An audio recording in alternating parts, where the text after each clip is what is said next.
Cowboy, no. That's okay.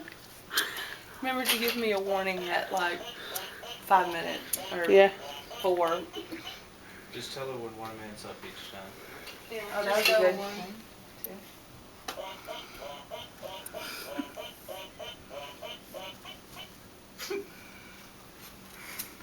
It's the small things that make him smile.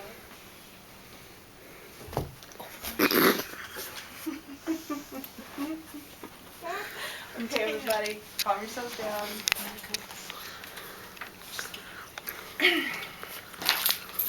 Okay, so imagine parents who come home from work and they're exhausted and they want to do nothing but sit on the couch and watch TV. And being good parents, they have their children sitting on the couch there with them, probably snacking on some popcorn. And of course, their favorite TV show is an adult show, and it has sexual references and cursing and violence in it. And then there's maybe parents who watch TV on the weekend with their children, something like Sesame Street, something educational. Everybody can sit around and learn some about the letter of the day. And those are just two scenarios, two examples of the role that TV can play in our lives today.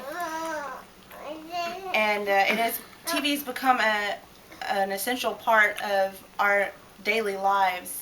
It's just part of our environment. And as parents, we have a responsibility to create a safe and supportive environment for our children. So that means learning how to use TV in a positive manner.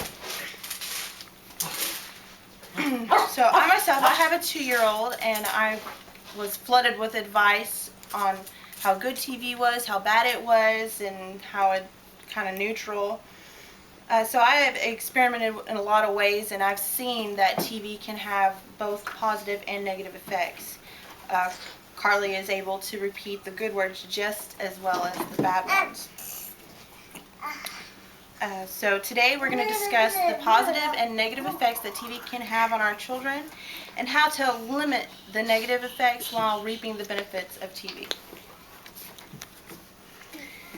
So first you have the negative effects, and usually negative effects comes from the wrong content, the sexual content and the violence.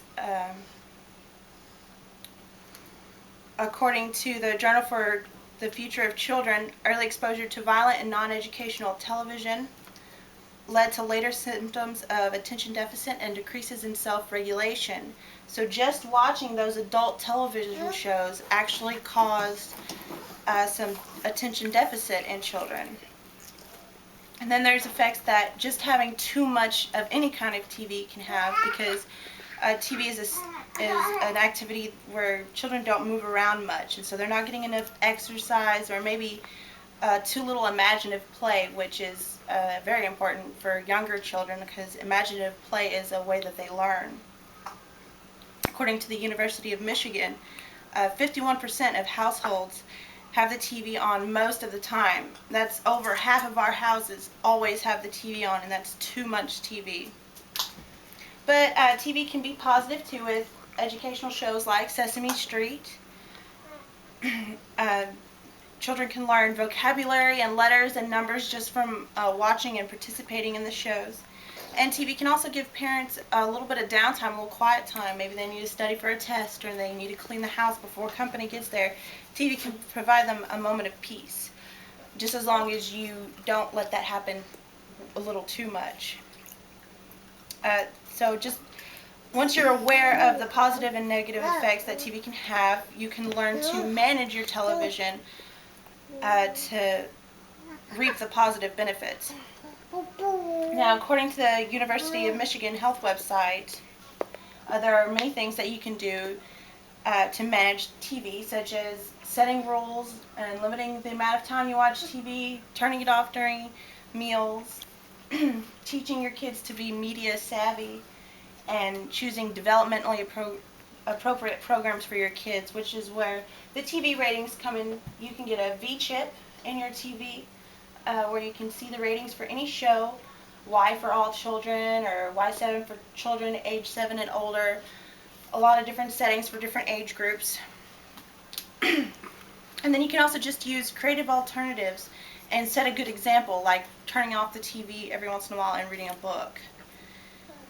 So, you know, the TV is a major role in our lives, and it can be a good thing if you manage it correctly and protect your kids from the inappropriate content of television and take advantage of the positive effects.